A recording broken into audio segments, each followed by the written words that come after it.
All right, hi everyone. Let's get started. I know of no other way to get people to show up on time than to just start on time. Otherwise, we'll just endlessly regress to later and later start times. But when people sign on late, I'm hearing all these ping, ping, ping, ping. I don't know. Do the rest of you hear those too? I do, but I think it's because I'm co-host. I see. Okay, so I'm hearing all these people sign on, which is a bit distracting. I'm going to try to ignore it. We are hopefully successfully posting the class videos online. Um, I think we're about to begin online sectioning, or we have already because of this new Zoom pandemic era. The students have been picking sections. It begins, so they've picked their sections. It will begin next week. And have we have people are spread out. We don't have too many headaches this year of students. All right. The slide PDFs for last week should have been posted, and we'll continue to post them typically over the weekend after that week's lectures. All right.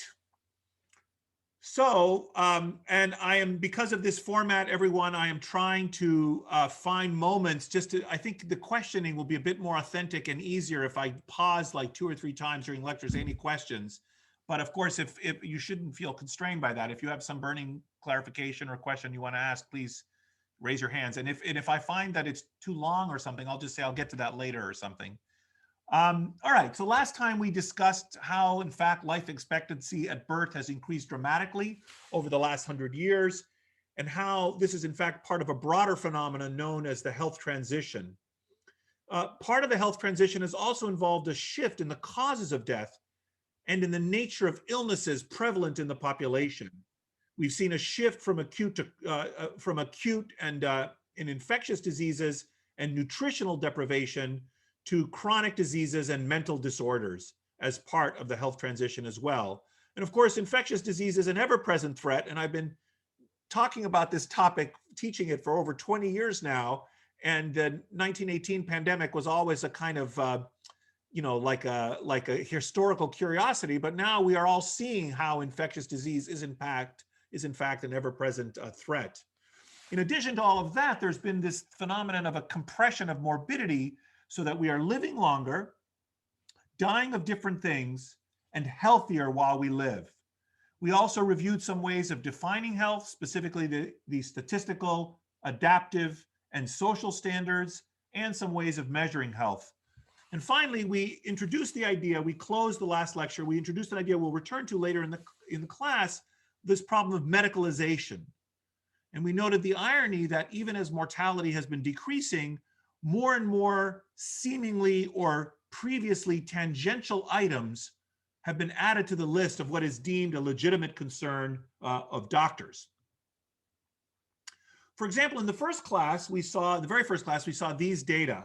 So we saw the top 10 causes of death in 1900 and 2000. This was the rate per 100,000 in 1900. Pneumonia and influenza were leading killers. We were returning to where we were 100 years ago. Respiratory disease will probably be the 3rd leading cause of death in this year in our society, and so on. And heart disease, cancer, and stroke and pulmonary disease had become the leading killers by 2000. In fact, infectious diseases, as I mentioned in the first lecture, this, and this, 5 of our infectious diseases have been sort of disappearing until recently. And cancer rose from number 8 to number 2 on the list.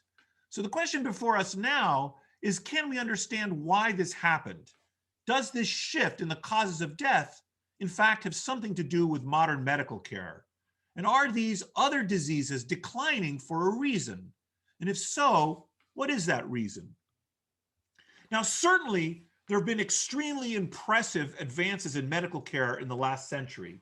I've listed some of them here. It's just a sort of my own personal hits, a top 10 list or something. Aspirin about over 100 years ago, blood transfusion, we've had it for over 100 years, the EKG for over 100 years, insulin, which converted a disease that was uniformly fatal, namely diabetes, into a disease. Many students in this class have diabetes, they treat it with insulin, they live normal lives. Antibiotics in the 1930s, polio vaccine in the 1950s, of course, the structure of DNA in 53, and so on.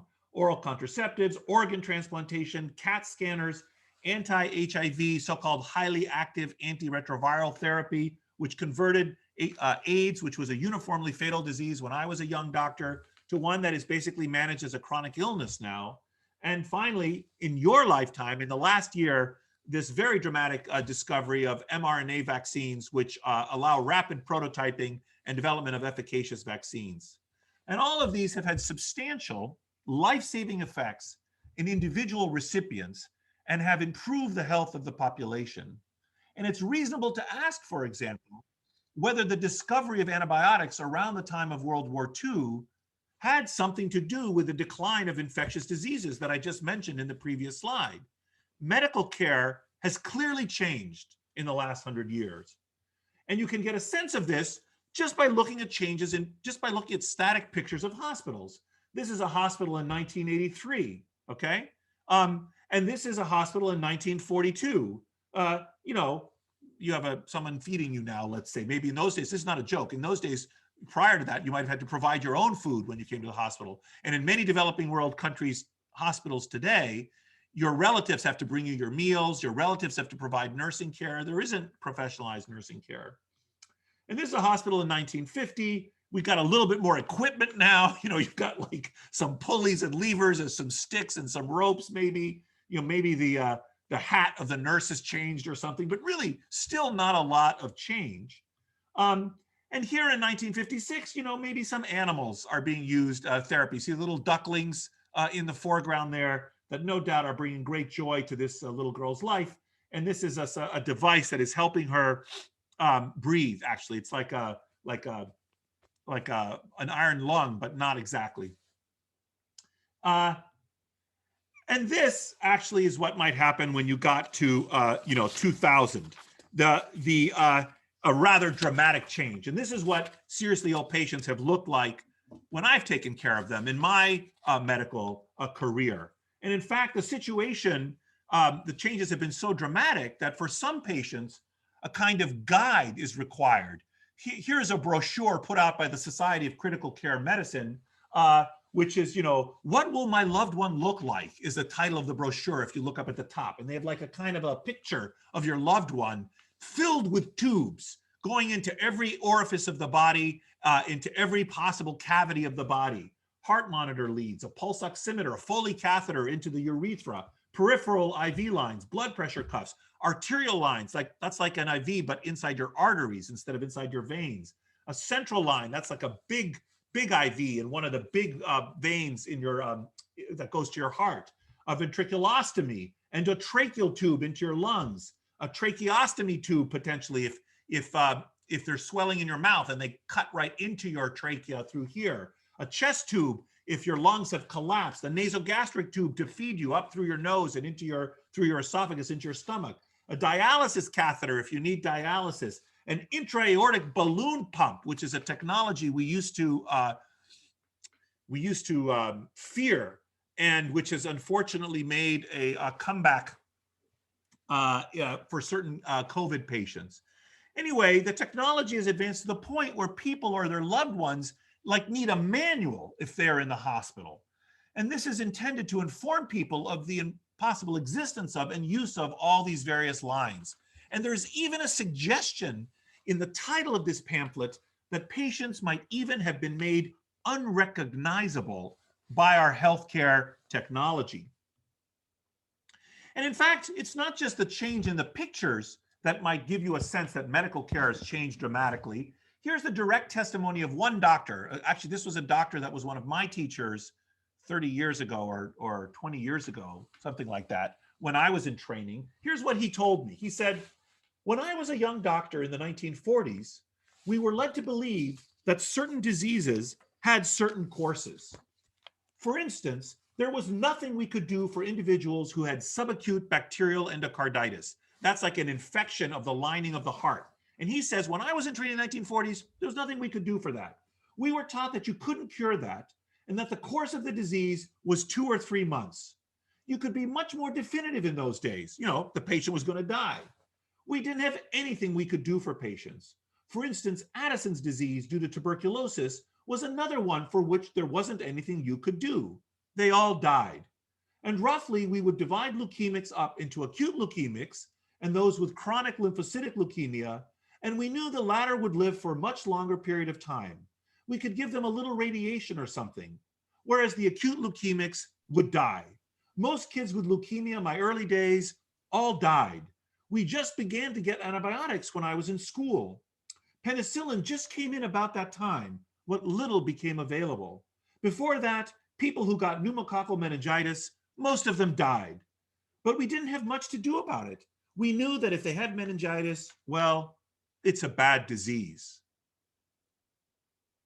So it would seem, given the very real changes in medicine, changes that many doctors actually experienced and could witness and give testament to, it would seem that medicine, in fact, was a big part of the improvements in life expectancy we've seen in the last 100 years.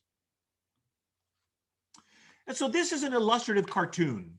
Imagine we plot the number of people dying of a particular condition, okay? Say measles, per 100,000 people. So on the x-axis, on the y-axis is the population death rate, number of people dying of measles per 100,000 per year across time, say since 1900. Now I'm going to ask you, it's going to be a bit tricky, but I'm going to ask Maggie to get ready to raise your hands, and I want you to raise and then unraise your hands very quickly, and Maggie will just scan and get a rough sense. You don't have to count, Maggie. So when do you think, here's my question to you guys, if we were in a real classroom setting, I'd have you raise your hands, it'd be easier to see, so it's sort of awkward to do this by Zoom, but I want you to think about it. When do you think, if let's say measles, when do you think a specific medical treatment for the disease in question might have been introduced? When was the treatment, let's say for measles or for whatever the disease is, introduced? At point A. Raise your hands if you think it's point A.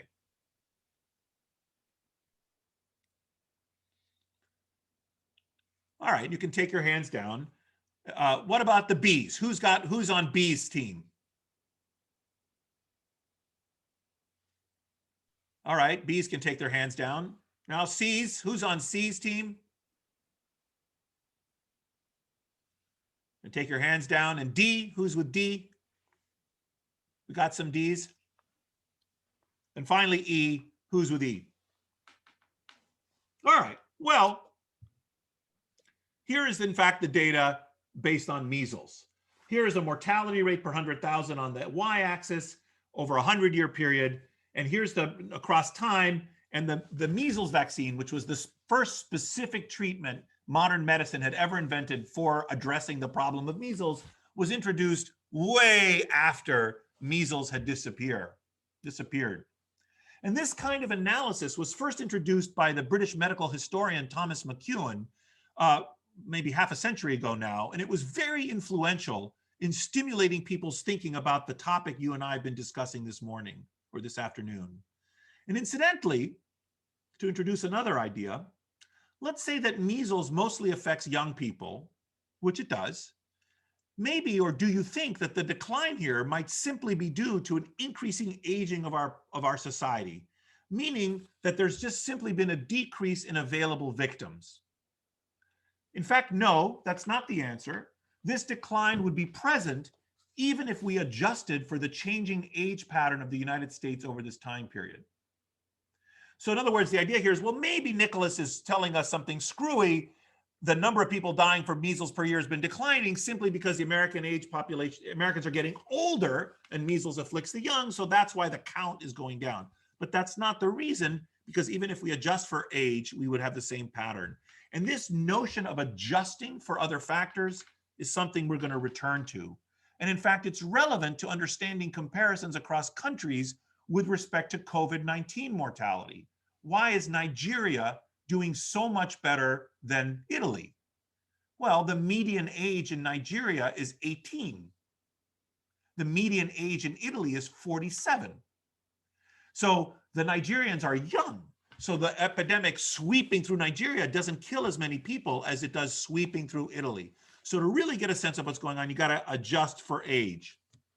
And in fact, we've also seen, as many of you may know, an occasional resurgence of measles due to vaccine avoidance, particularly in certain well-off populations in California, a topic we'll return to. Again and again, in fact, we see exactly the same pattern. This is now from McEwen's classic work. Measles is in the upper left, the same thing I just showed you, but we see the same thing for scarlet fever in the upper right, tuberculosis in the lower left, and typhoid in the lower right, those drugs, penicillin, isoniazid, and chloramphenicol, are all antibiotics. Those drugs, when they were invented, could cure those conditions, but they all appeared well after the diseases were in retreat. Thus, the general, and by now I hope obvious point, is that it was not, in fact, specific medical interventions, discoveries, or treatments that were primarily responsible for the decline in mortality in these infectious diseases in the last century. It was not the case. Medicine was not the real driver. So if it wasn't medical care, what was it? Well, before we answer that question, let's briefly consider a non-infectious disease. Scurvy results from a deficiency in vitamin C, and vitamin C is functionally most relevant for collagen synthesis, and the typical pathological manifestations of vitamin C deficiency or scurvy are noted in collagen-containing tissues such as skin, cartilage, teeth, bone, and capillaries. So when you have scurvy, those are the body organs that suffer. You get loss of teeth and bleeding in multiple organs, mucous membranes, and skin.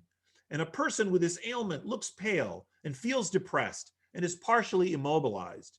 And scurvy was at one time incredibly common among sailors who were at sea longer than perishable fruits or vegetables could be stored. So they were on long voyages, they consumed their fruits and vegetables, which were the source of vitamin C in our diet. And then still at sea, months and months later, they had vitamin C deficiency and they got scurvy. Now, here are the cases of measles plotted alongside the cases of scurvy. In the sort of light purple, measles mortality rate per 100,000. This is bumping up and down. This is measles. And in the dark blue, scurvy mortality per 100,000, shown here in the dark blue. And if you can see, they both are declining in parallel with each other. And from this relationship between scurvy and measles, one could surmise that maybe general improvements in human well-being must be at work, because measles treatments are not effective against scurvy, and scurvy treatments, i.e. vitamin C, is not effective against measles.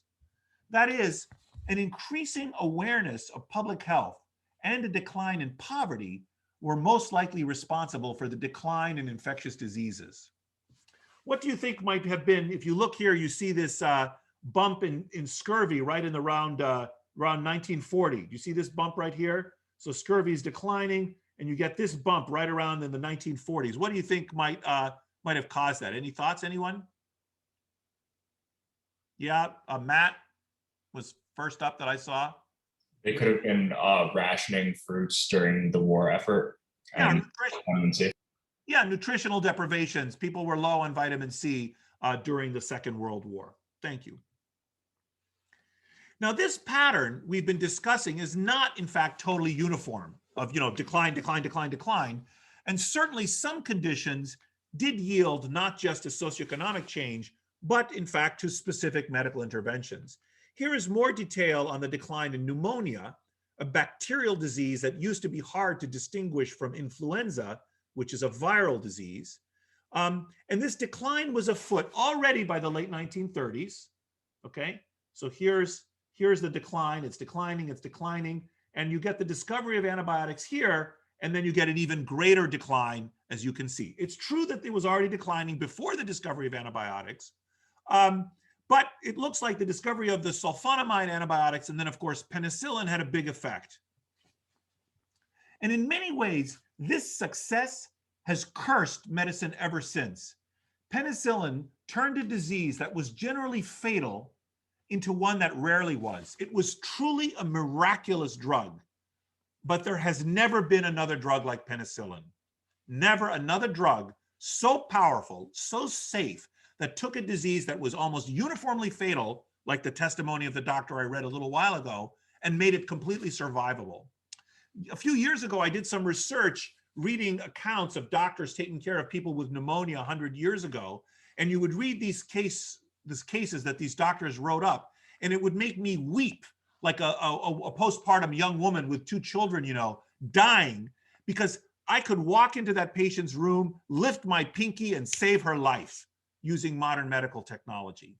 Whereas she uniformly died, and you can see the anguish of the doctors writing about these cases.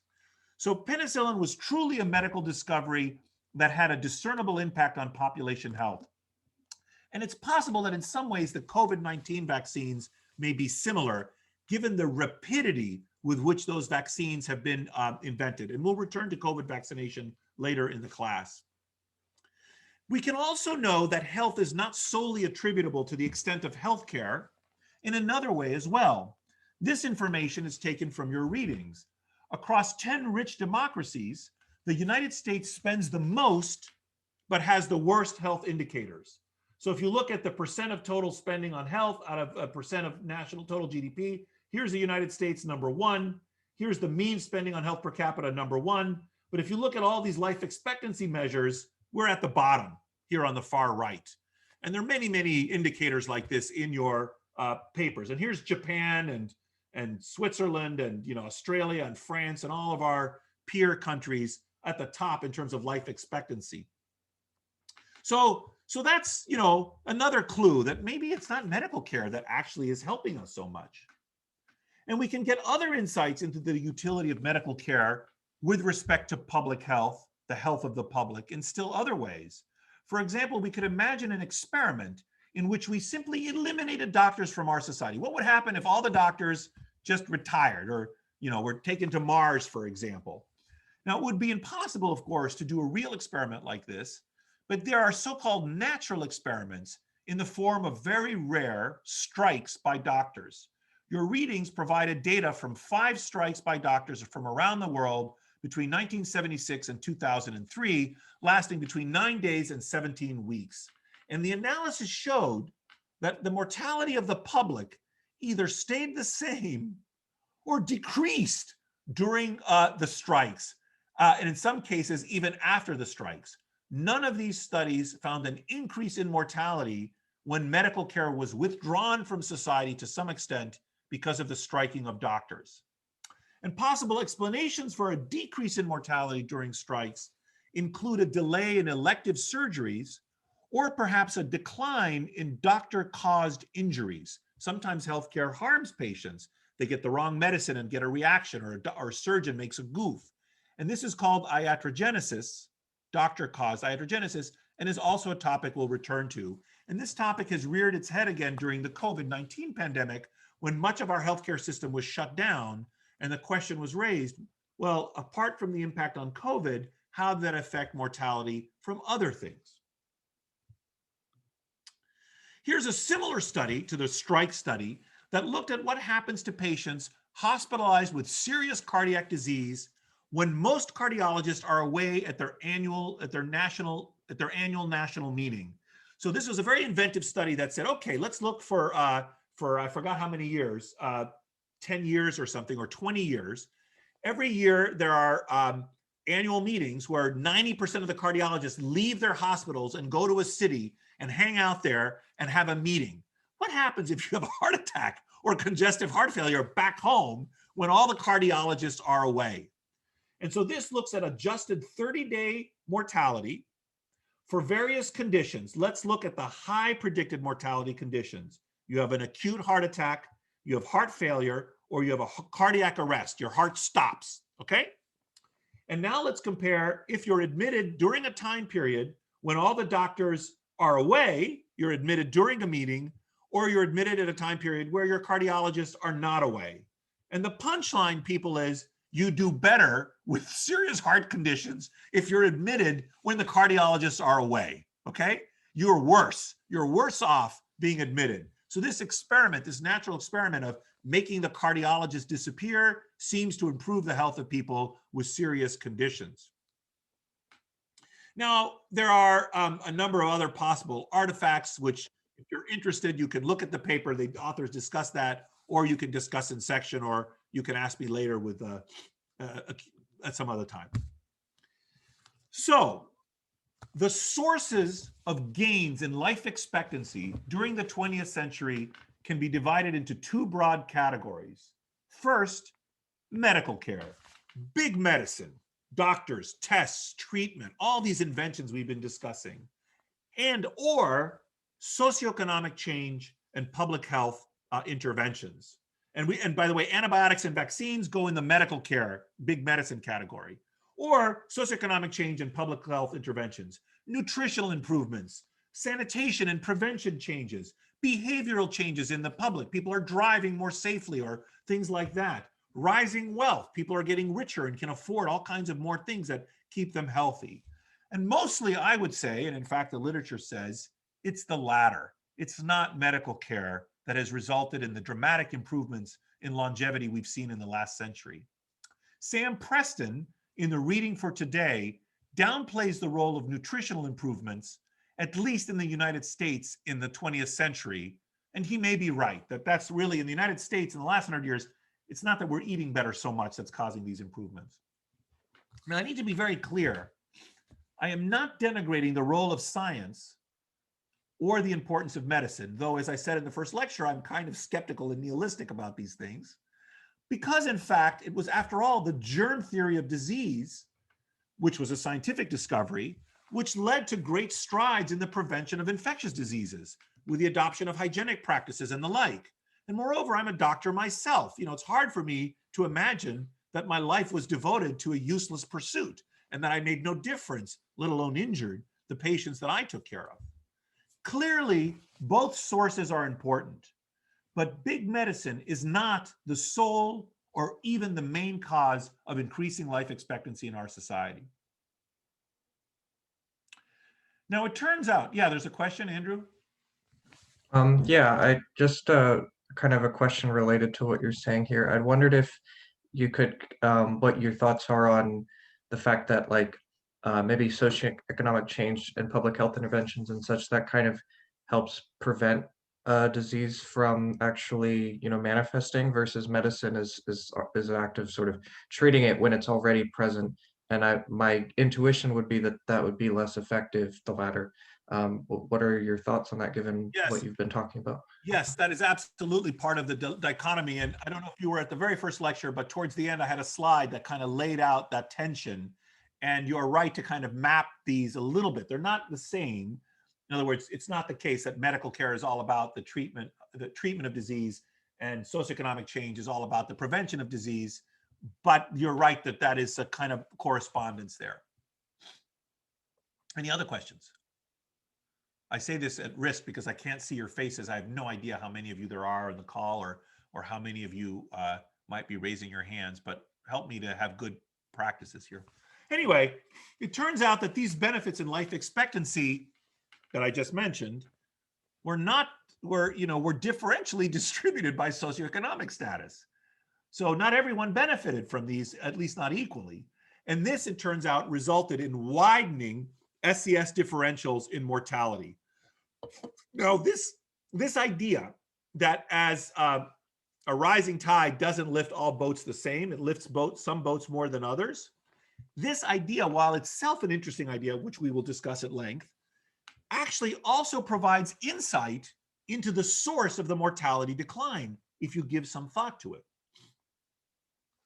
Here we see the mortality rates in children according to the father's occupation in 1895, 1905, and 1923. This is taken from your readings, from the Preston reading. Preston argues that the new hygienic practices associated with the germ theory were more likely to be adopted by the professional classes. And if so, and if those measures were effective, one should see a widening of social class differences over this period and a change in class vulnerability. And these data illustrate precisely that point. So if you look at 1895, and you look at the father's occupation, which is a measure of socioeconomic standing, and you look at the relative child mortality by father's occupation. So here, the relative child mortality for physicians, dentists, and veterinarians was 100, and teachers was about the same. The children of teachers died at around the same rates as physicians, dentists, and veterinarians. But the children of farmers died at lower rates than physicians. Farmers were richer than physicians. They had more food for their children. Maybe they didn't live in an urban environment, which was so bad. Farm laborers, on the other hand, were worse than physicians, okay? Despite some of the advantages. Managers had a lower mortality than physicians and a lower mortality than foremen and laborers, okay? So this is the pattern in 1985. What happens by 1923? By then, the pattern is reversed. Physicians, dentists, and veterinarians, their children have lower mortality than the standardized mortality, okay? Because they can act on the knowledge of what to do in general, and for sure apply it to their own children, okay? So you begin to see widening class differentials in mortality, where higher class people like physicians and dentists and teachers or managers fare better, even more and more better. So here we have a difference, for example, of 100 to 111. Now we have 65 to 117, for example. So with the, even though everyone is doing better, everyone's children are surviving more, you've got widening differentials. And this suggests, once again, that it's something to do with socioeconomic status that's really driving health improvements across time more than big medicine. In other words, in 1895, the mortality rate in the children of doctors and other professionals was no different than the overall mortality rate. And this, incidentally, also indicates fairly clearly that physicians in that period had few weapons at their disposal to advance survival. The children of relatively well-off farmers and manufacturers had better than average mortality. And by 1923, the children of people with knowledge did better, and the children of professionals had the lowest mortality. So it's not access to medicine, it's access to knowledge that helps. This is a fascinating analysis, which I don't think I gave you in your readings. I can't remember right now, Maggie, if I signed this in the syllabus. It's data from Sweden that's very informative with respect to the benefits of having a doctor in the family. The analysis involved all people born between 1936 and 2016 who were living in Sweden in 1961 or later. So it's the entire population. And it found that access to health-related expertise captured by having a doctor or nurse in the extended family, your spouse, your sibling, your cousin, your grandchild was a doctor or nurse, that it improved your health. It found that access to intra-family medical expertise had a far-reaching impact. Having a healthcare worker in your family raised your longevity, improved drug adherence. If you were given medicines, you took them better, reduced the occurrence of lifestyle-related diseases in adulthood, raised vaccination rates in adolescence, and reduced tobacco exposure in utero. At every phase of life, with all these various health risks, having access to someone in the family with medical expertise made it better. So this shows the estimated coefficient of having a benefit of a doctor. In other words, how beneficial is it to have a doctor, by looking, for instance, at dying by age of 80, according to your own income rank at age 55. So the richer you are, from left to right, you get richer and richer. And it shows what is your risk of dying by age 80. If you have a healthcare worker in the family, it's you are lower at risk of dying at every income. You see the blue line is above the dotted line at every income level, but the benefit is especially helpful if you're poor. All right? The rich people don't benefit as much. This distance is smaller than this distance, okay? So if you're poor, having access to medical knowledge in the extended family enhances your survival. Or if you look at lifestyle-related conditions, you also find a benefit of having, a bit more complicated, but the story is basically the same, a benefit of having a doctor or nurse in the family. Unequal access to health-related expertise could in fact account for as much as 18% of the health SES gradient, and thus may play a significant role in sustaining health inequality. Now, incidentally, this particular study also took advantage of an exceptionally rare event in social science, which was a truly a natural experiment that was truly an experiment, because in Sweden, at many parts of this time, lotteries were used to admit people to medical school. And it's possible to use this as a kind of natural experiment by comparing family members of applicants to medical school with a top GPA who were admitted or not admitted by chance. And the results from the lottery analysis were consistent with the other findings. Among older relatives, access to intra-family expertise reduced the occurrence of a host of problems. By being randomly assigned to have a doctor or a nurse in the family. Let's see if I can get this to work again. Here we go. Incidentally, there's other evidence for the pattern of widening differentials by socioeconomic status due to access to health knowledge that we saw in the Preston study. This is a bit complicated given the contrast between the Preston study and the Chen study regarding Swedish doctors that I just mentioned. But a lot may depend on whether the knowledge, but a lot of the difference between those two studies may depend on whether the knowledge relates to acute or chronic conditions, and higher SES people may be especially able and quick to exploit an improved understanding of how to prevent chronic illnesses, for instance, with respect to the adoption of dietary or tobacco or other practices. So let's look now more specifically at the Preston study from your readings, at the how educational differentials in mortality can widen.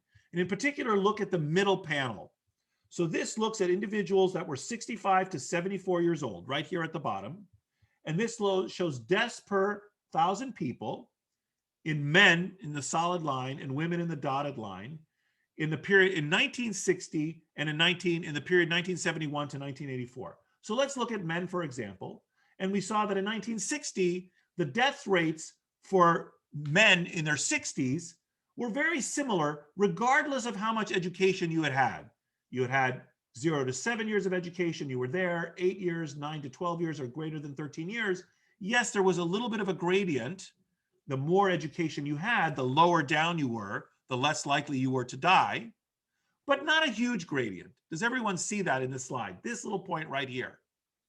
Now what happens 15 years later after the introduction of Medicare, when all of a sudden people can have access to healthcare if you're older than 65. And what you find is that after we roll out this national policy, the gaps widen, okay? In general, everyone's mortality declines. There's a little exception for people there at the top with very little, but all of these people, their mortality declines because now all these people can access to healthcare, but the gap between the top and the bottom widens, all right? And this, in fact, occurred during a time period when Medicare was introduced, which should have equalized access to medical care for both the highest and the lowest SES people. So this suggests that it is still not big medicine or access or use of big medicine that is driving improvements in health. It suggests that widening class differences and also the broader improvements in health and life expectancy are still being driven by increasing socioeconomic status and other non-medical practices in the late 20th century as in the early 20th century. Again, access to knowledge about prevention appears to be key. All right, now I'd like to come forward to the second half of the 20th century and examine two current leading killers, namely cancer and cardiovascular disease. First, when we want to study whether there have been improvements in our experience of cancer, what exactly do we mean by that? We could measure a bunch of different things. For example, we can say, okay, how are we doing better now with respect to heart disease and cancer? Is mortality down? Fewer deaths of this. Is incidence down? Do we have fewer cases of this? Is survival enhanced? Are more people surviving conditional on getting the disease? Or is quality of life being improved? Perhaps using some of the measures we introduced at the last lecture that quantified quality of life. In fact, as we saw the last time, quality of life measures could include things like limb or voice or breast sparing procedures. People who previously would have been treated for their cancer with debilitating, disfiguring surgeries now get different kind of surgery and they're not as debilitated. Or maybe we have better palliation or better drugs that have fewer side effects and so on. So that would be improved quality of life. What to measure and how to measure it is in fact contended in the Baylor and the Klausner readings for today. Klausner was then the head of the National Cancer Institute, and John Baylor, a man I knew early in my career, was a bit of a gadfly, kind of wagging his finger and saying, you guys think you're making a big difference, but you're not. So the question is, are we making progress against cancer? What aspects are we making progress on? And how should resources be allocated? Where can we have the biggest bang for our buck? And in many ways, figuring out what to measure and how to measure it is half the intellectual and, in fact, political point. Now, these three measures that they talk about are all related. So here is, let's say, the onset of disease. Here is when we detect the disease, or you could pick birth, for example, some prior point in time. Here is when we detect the disease or when it arises. Actually, incidence and detection are also potentially different in a subtle and interesting way. This is survival, given incidence or given detection. This is death, and this is overall mortality. Now, if you change the timing of incidence of the disease, for example, postponing it, or detection by inventing new techniques that allow you to detect the cancer at an earlier stage by moving it up, you don't necessarily change overall mortality. And there can be artifacts that arise. You might think, let's say you improve a machine that lets you detect cancer earlier, and now you think, oh, from the moment I diagnose this cancer, people are living longer. But they're not. They're not actually living longer. It's just that you're able to see the cancer earlier, for example. So merely detecting a disease earlier with no real improvement in treatment might falsely lead you to conclude that you're having an effect on lengthening survival. Now, Baylor wrote this article in your readings because, in fact, he had written a prior one in 1986 when he said, we're making no progress on the war on cancer. And he was very heavily criticized.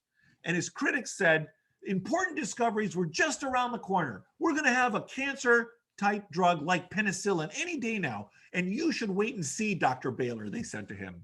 And they also quibbled with him about how he measured success. Well, Baylor waited like 20 years and published updated statistics, and things still look just as bad as they did before. And you know what his critics said to him? And I think this was in your readings. They said, well, you know, you need to wait another 20 years. And I don't think John actually survived long enough to do that study, publish it again 20 years later. So what did Baylor argue? He asked, how are we doing when it comes to cancer?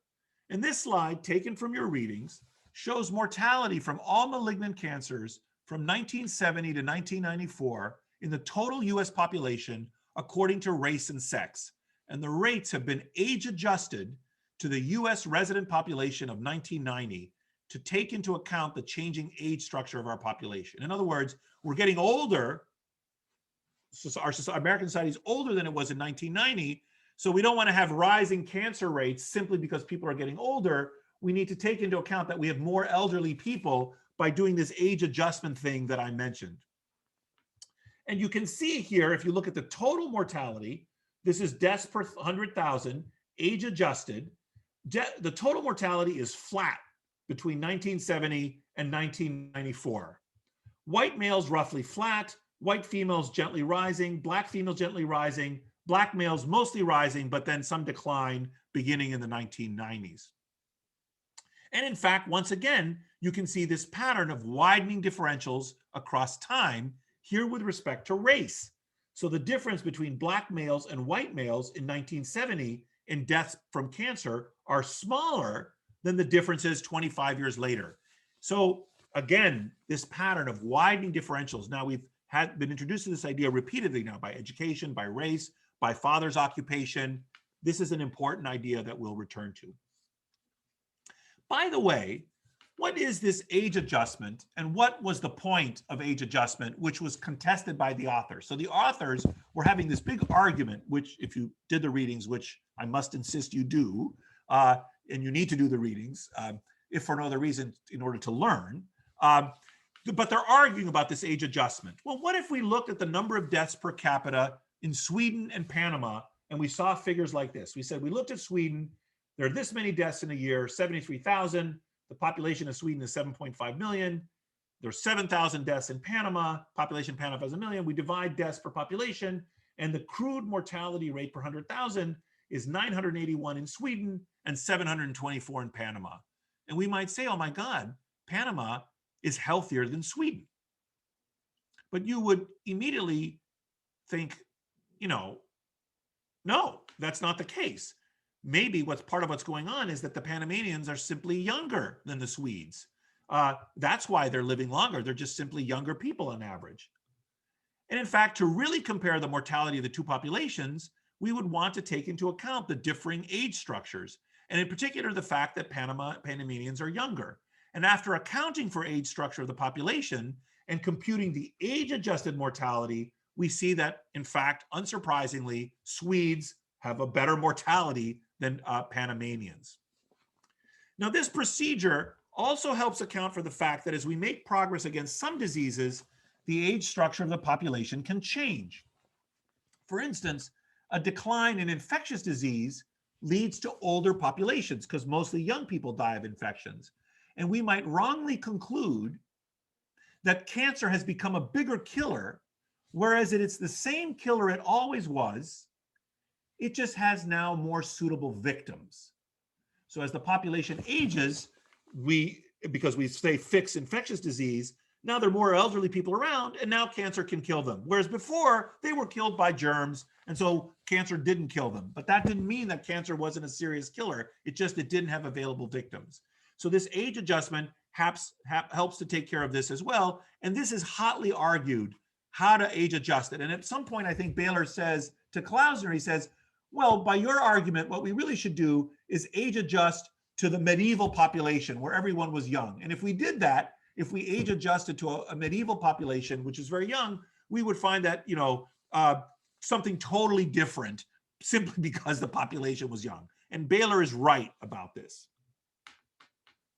But updating these data since the Baylor-Klausner exchange does in fact suggest that there has been a trend since the early 1990s of declining death rates from cancer, and that this has continued to today. These rates are age adjusted to the 2000 US standard population. But so in fact, it is true that male and female mortality, so this is the flat part that was part of the Baylor-Klausner exchange that I just showed you. But if you update it all the way to 2016, overall mortality from cancer has in fact been declining since then. If Baylor did write the piece again, he'd have to admit that there was some improvement. But this in fact can hardly be termed a victory in the war on cancer, because at best, we're just getting back to where we were in the 1950s after half a century of medical advance and expense. In other words, this point here, if you go all the way back to 1950, we're finally back to where we were, 65 years ago, after decades of fighting the war on cancer and so on.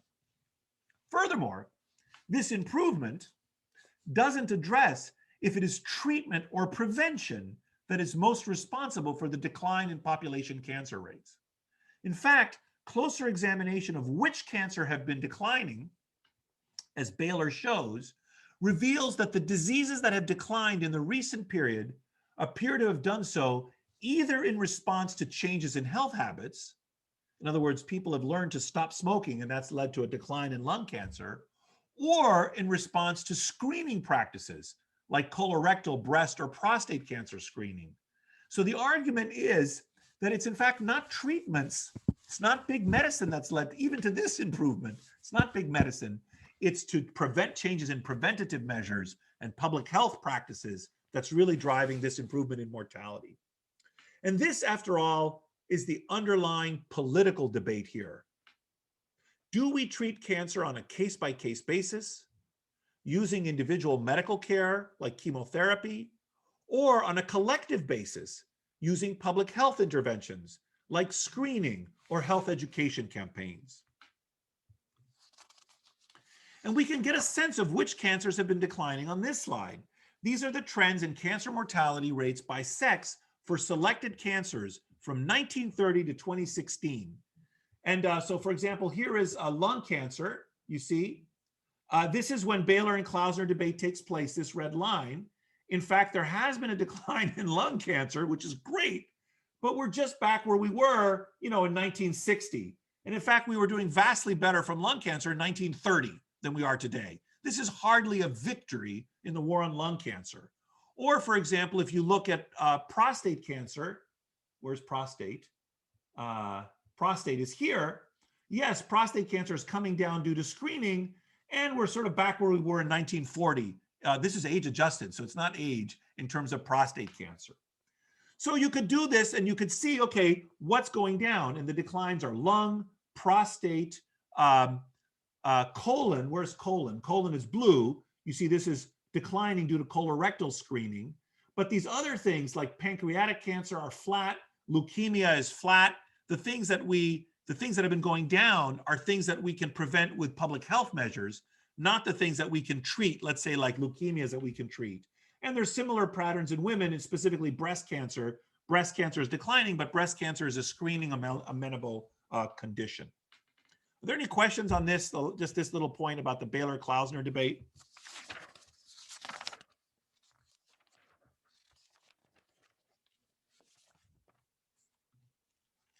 So the argument is that it is not big medicine that is the most responsible for any progress we've made in cancer mortality, but rather prevention and public health interventions.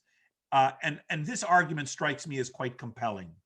And here's some ways to prevent cancer that truly reduce cancer mortality: reducing tobacco consumption, decreasing exposure to environmental carcinogens, changing people's diet or personal habits, or employing secondary prevention. Primary prevention might be some of these other things. Secondary prevention is things like pap smears or colonoscopies that keep people, detect cancer at its earliest stage so that we can treat it better. And if you note, chemotherapy is not on this list.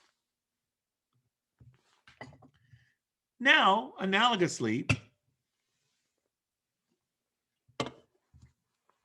let's look at the other leading killer of the late 20th century, cardiovascular disease. It's also been declining since the 1960s. Is that due to big medicine? Here, if you look at diseases of the heart overall, from 1900, they're rising. This is mortality rate per 100,000, age adjusted. It's rising, peaks in around 1950 or so, and then has been declining since. If you look specifically at stroke, you see a similar pattern, and coronary artery disease is another major cardiovascular disease. And these declines are real and represent a major public health and clinical medicine success story. And the decline can be attributed to a combination of interventions and factors, many based on scientific findings and discoveries that have exploded in the last half century. Now, it's worth noting that recent analyses suggest that ongoing declines are in fact not as great as they used to be. So if you come all the way up here and look at the last 20 years, the trend line isn't as good as it used to be. It's kind of flattening out. Now, possibly we've done all that we can for now to control cardiovascular mortality. And in fact, there must be some intrinsic limits in our ability to forestall death, right? We can't completely prevent death and make ourselves immortal, although I'll come back to that as well. So what are some of the explanations for this decline? Well, a decline in tobacco use is probably the leading driver. Changes in diet, perhaps a decline in fat consumption. This is very contested, by the way. Increase in proportion of hypertensive people being treated effectively. So maybe more people that have high blood pressure, which we know is a risk factor for cardiovascular disease, are being treated. Maybe some kind of secular decline in blood pressure. Maybe people's blood pressure is just going down on its own. Or a decline in cholesterol levels. We know high cholesterol is a risk factor. Or, to put it on the list, improvements in medical care, especially since the 1970s. We've had an explosion of effective treatments: beta blockers, aspirin, a blood thinner called heparin, thrombolytics, which dissolve clots if you're having a heart attack. I've done this myself. It's like magic. The patient comes in, their a coronary artery is blocked. You can see it on the EKG that the heart is dying. You push a little thrombolytic agents, and the clot dissolves, and you see the EKG get better. It's unbelievable. Surgery, ICU care, and of course, also deserves to be on the list, the development of our EMT system that provides for rapid response to people dying at home or having heart attacks at home, bringing them to the hospital. Or perhaps, in a very subtle and important idea, maybe the prior decline in infectious diseases and inflammation is secondarily leading to an improvement in heart disease now. Because people, now that we no longer are exposed or suffer from serious bacterial illnesses in childhood, we don't have irritation in our body, which set the stage for clots and other problems in our blood vessels. Maybe, in other words, the improvements in heart conditions are an echo of the fact that we previously mastered infectious diseases. Yes, Andrew. Yeah, just a quick question. I noticed from the graphs for cardiovascular disease and cancer that although there is that interesting declining trend since sort of the 80s, 90s, there's also like that increase from kind of around the 1920s, 30s up to the 40s, 50s, 60s. What is like the reason for that? Why is there an increase between 1900 and 1950 for cardiovascular disease and cancer? Because this is age adjusted, it's not that people are getting older, right? That would be a superficial reason. Probably this has to do with obesity, sort of diseases of modernity, city living, pollution exposure, industrialization, that kind of stuff. Okay. That's a good question. I don't know the exact answer. Any other questions?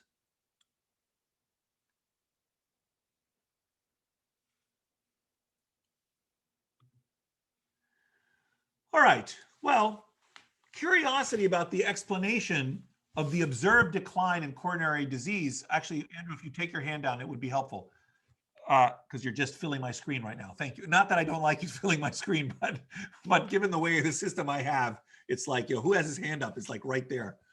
Anyway, curiosity about the explanation for the observed decline in coronary disease spawned a very famous study done by the WHO called the MONICA Project in the 1980s. And this was a 10-year study of trends in cardiac disease and its risk factors that recruited 38 populations in 21 countries, from the United States to Spain to China. And one of the key questions in the study was this: could any declines in blood pressure noted over the 10-year period, in other words, people's blood pressure, just the person on the street, their blood pressure was declining, was it attributable to the treatment of hypertension or to some other unknown factor? And there are several insights in the data that suggest that the decline in blood pressure could not be attributed to wider or more effective use of medications. Once again, it was not big medicine. For example, the investigation asked, was there a decline in blood pressure only in certain parts of the curve, i.e. among high readings only, or across the entire distribution with similar falls in the bottom, middle, and top of the distribution?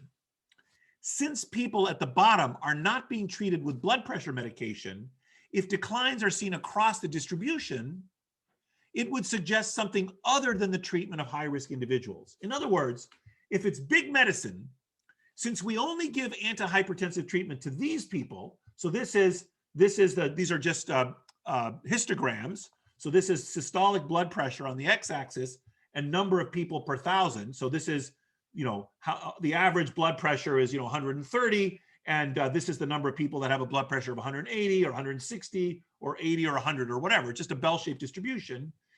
Since we aren't treating the people down here, right? These people don't get antihypertensive treatment. We only give the medicine to these people. But when we give them the medicine, it doesn't make their blood pressure disappear. It just makes it lower. It removes the people from the top of the distribution and just transports them to this part of the distribution. So the median blood pressure wouldn't change if it was big medicine. But if it was some kind of socioeconomic change, some other broader thing that was happening in our society, the whole curve should shift to the left. So carefully studying the distribution of blood pressure across time can help you tell the difference between whether it's big medicine or socioeconomic change. In other words, is it moving versus or deforming the distribution? Here is the native distribution. If it's better treatment, you remove some of these people from the histogram here and simply add them here, which bumps up these row columns and reduces these columns, where a secular change shifts the whole thing to the left. And in fact, the empirical data from diverse sources indeed shows that it was population change. These are repeated measures in the United States where average Americans were recruited and their blood pressure was measured across time. So this is 1959 to 1962. This is the distribution here. and the red dots are the medians. So here is the median of 1959, and here is the median of 1971, and of 76, and of 88, and of so on. And every cohort is moving, the median is moving down to the left. And in fact, this is a still unexplained shift to the left. We don't know exactly what's causing this, but this decline occurred even before the widespread use of effective antihypertensive treatments. These red circles are the medians, by the way, and the black circles are the 90th percentile, which might be where you actually treat people. Indeed, not every secular change in human biology must be due to the application of medicine. Since, for example, menarche, the age at onset of first menstrual period, has shown similar change. And there's no sense in which this has arisen because of the deliberate use of medication. This shows the average age at menarche in years across time from 1830 to the present in multiple populations. So the Norwegian data, if you go back to the 1840, the typical young woman got her first period when she was 17. And now in the United States, I think it's like at 11. Like 50% of girls get their first period before they're in 6th grade now.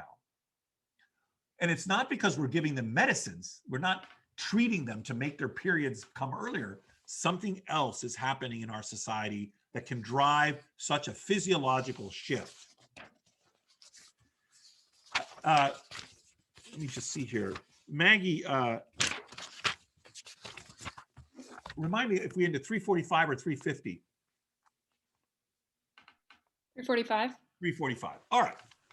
In fact, something similar also is happening with body temperature. This is a study that is very similar to the menarche study. It looks at the year of birth in whites and blacks and in men and women, and it looks across data at body temperatures, and body temperatures in men and women and in blacks and whites are falling.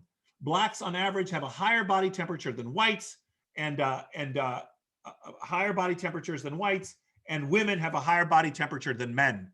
But, and so, in fact, we need to think about like what is causing this, what could be driving this. And some people have speculated that it's changes in heating and cooling in our buildings that may affect the base rate of our body. You know, we don't have to burn as much, we don't have to combust as much fuel in our body to thermoregulate now that we use heating and cooling systems to do that thermoregulation for us.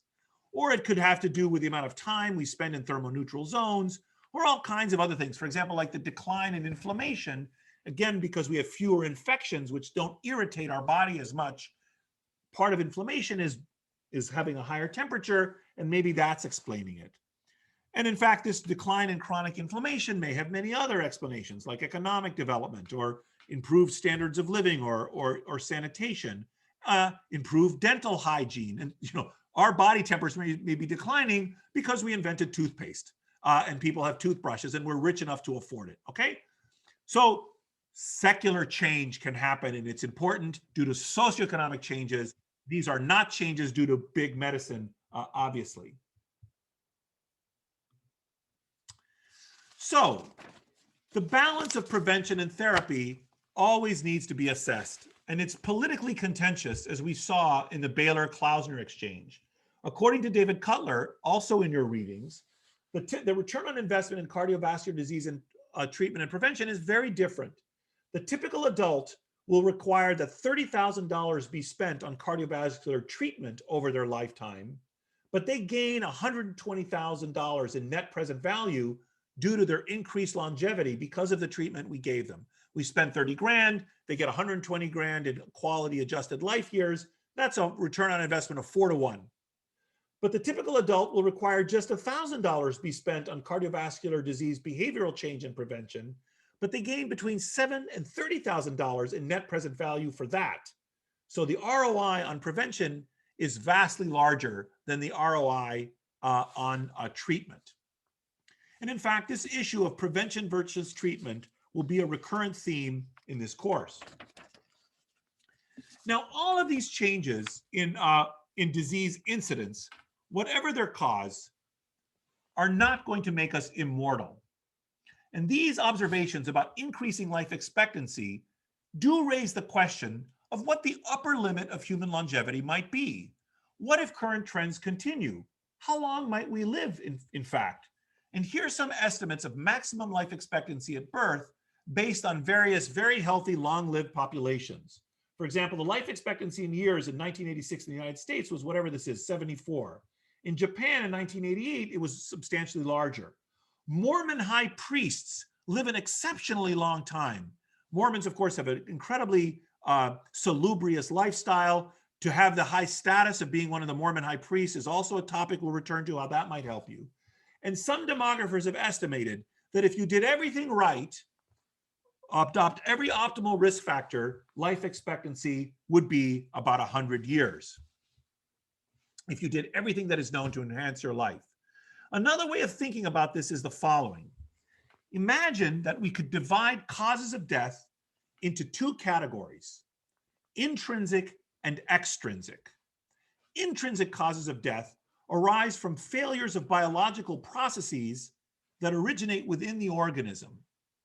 And extrinsic causes of death are primarily imposed on the organism by outside forces, like a tree falling on you and killing you, or a predator eating you, or a germ infecting you. Consider an experiment in which animals are maintained in an optimal environment where they are completely protected from infectious diseases, aggression, accidents, and so on. And all deaths that are arising from external forces have been eliminated.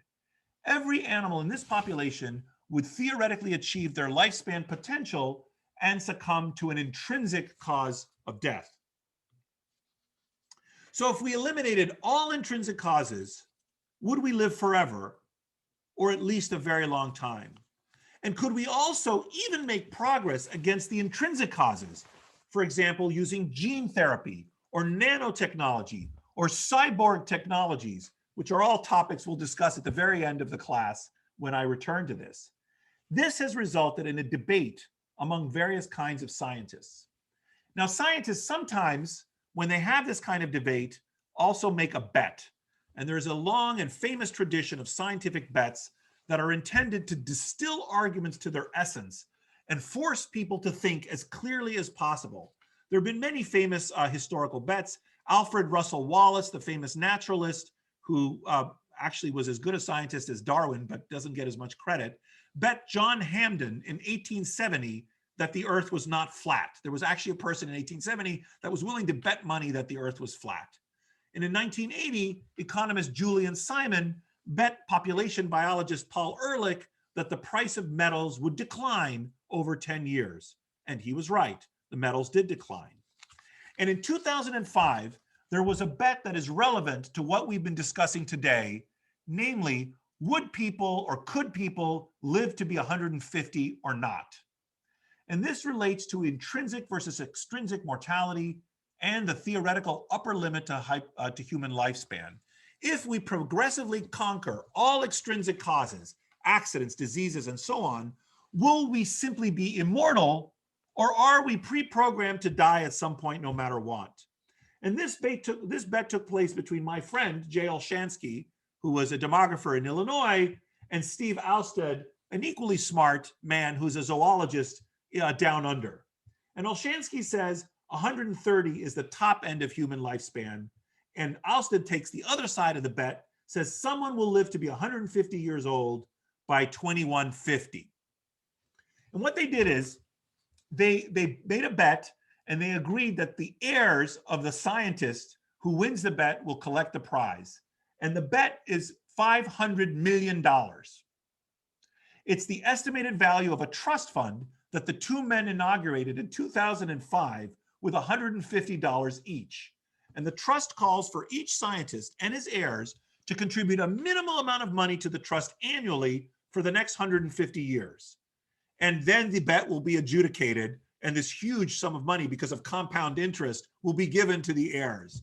The 150-year-old must have been alert throughout their life. And the outcome is to be judged on January 1st, 2150 by 3 scientists chosen by the president of the American Academy for the Advancement of Science, an august scientific institution, which they imagine will still be around then, relying on 3 standard forms of identification, such as birth, marriage, and death certificates. and Olshansky and Alstead also agreed to defer to the scientific expertise and methods of the future in determining age. Now, what's interesting is what's not a part of this bet. Whether everyone will have the opportunity to live to be 150, or whether, as seems unavoidable, the rising tide will not lift all boats, but only some at the top of the SES scale will be lifted more than others. Maybe not everyone will have access to these improvements, whatever they might be and whatever their extent. Thank you. All right, we've got a few minutes for any questions.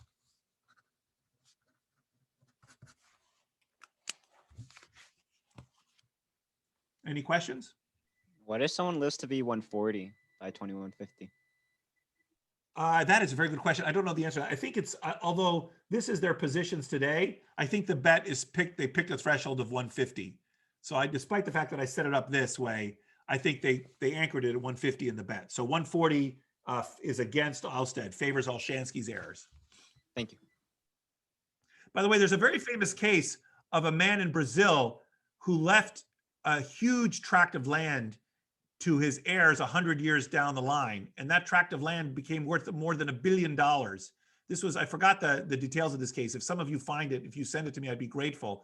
I think his name was Ludwig, or I want to say Ludwig van Beethoven, but I can't remember the precise details. But you know, if you compound the value of something for a very long time, it can be worth a lot of money. Any other questions? Yes, Kate. Or Cecilia, both of you appeared on my screen. I was wondering, considering that this person who lives to 150 would have had to have been born already, and Yeah. a lot of health is determined by socioeconomic factors, if you think that this is possible. I don't think. If you're asking me whose side of the bet I'm on Olshansky's side. I think intrinsic mortality will kill us. Now, we may have gene therapy, we may have genetically engineered people, although we don't have those now. So that person would have to have been born already. So in the future, the terms of the bet might change, but I don't think someone was born in 2005, in the year 2000 or earlier, who could live to be 150. No, I don't. Cecilia. Yeah, I had a question. Earlier when we were looking at the graphs for the cancer, and a lot of the downward trend were cancers that could be screened, and that was, or prevented, and that was part of why there's this downward trend. But I was wondering, for cancers that you can't prevent as much, but you can screen, how does the screening lowers mortality rate? Because you screen, you know that they have the disease, but if the treatment, does the treatment also play into? Yeah, in principle, we screen for things we can do something about. So we don't give people screening tests for pancreatic cancer, because even if we find it, there's not much we can do. So it's a combination of screening, detecting it early, and then applying some treatment, if that's what you're driving at. But in fact, it's the screening that's the bang for the buck there. The treatment, you could wait for the patient to naturally express their condition and then apply the same treatment, but it's the screening that nips it in the bud. For example, if you have a polyp in your colon that's not quite yet cancerous, but you detect it before it becomes cancerous and remove it, that's very effective compared to the alternative. Okay, so the treatment hasn't changed a lot. It's the screening that has that's driving. Okay. That's the claim. Yes. Okay. All right. Thank you, guys. See you next week. Oh, not next week. On Next Thursday. Yeah, Thursday. Thank you. Thank you. Thank you. Thank you. Thank you. Have a great day. Thank you. Thank you.